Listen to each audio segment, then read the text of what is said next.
No. 3,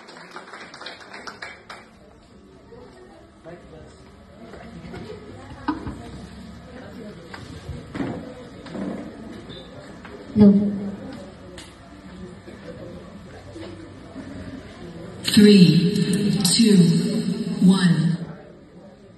Sa aking mga katunggali, sa mga iginagalang nating inampalan, sa mga guro, at sa mga kapwa ko mag-aaral, isang matiwasay at makabuluhang araw sa inyong lahat. Isang malaking karangalan ang tumayo sa inyong harapan upang ipahayag ang tinig ng kabataan sa makabagong panahon. Meron akong lihim, isang lihim na nais kong ipahayag sa inyo. Ngunit, bago ko ito isiwalat, nais ko munang malaman kung sino sa inyo ang gumagamit ng mga katagang "Geng, geng! Eh! Ikaw muna dyan! Dito naman! Eh!" At mekos-mekos na niyan. Sigurado ako, marami sa atin ang pamilyar sa mga salitang ito. Aminin man natin o hindi, ito na ang ating bagong lingwahe.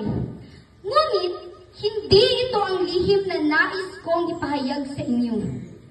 Ang totoo, ako'y nasasaktan. Bilang isang kabataan, ako'y nasasaktan. Nasasaktan kapag naririnig ang paulit-ulit na batikos. Ang sabi nila, ang kabataan ngayon ay iba sa kabataan noon. Iba na ang pananamit, iba na ang pananalita. Kesyo ganito, kesyo ganyan. Ngunit, bakit palaging may paghahambing? Bakit tila isang malaking kasalanan ang maging iba?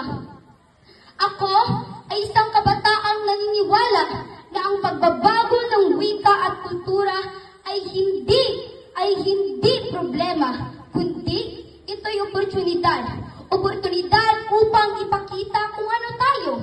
Bilang kabataan ay may kakayahang makipagsabayan sa mabilis na pagbabago ng mundo. At yun ang aking lihim. Naniniwala ako na sa kabila ng lahat ng puna, ang kabataan pa rin ang magiging pundasyon ng isang bagong Pilipinas. Marami ang nagsasabi na iba ang kabataan ngayon, na para bang ang aming henerasyon ay nawawala sa direksyon. Ngunit, hindi ba't bawat henerasyon ay may sariling pagbabago? Noong panahon ng ating mga lolo't lola, astig ang patok. Noong panahon ng ating mga magulang, petmalo at lodi ang uso. Ngayon na may geng-geng at mekos-mekos. Hindi ito paninira sa kultura, kundi ito'y patunay na ang wika at pamumuhay ay kayang sumabay sa takbo ng mundo. Noon, sulat ang paraan ng komunikasyon. Ngayon, isang pindot na lang sa messenger. Noon, nasa aklat ang kaalaman. Ngayon,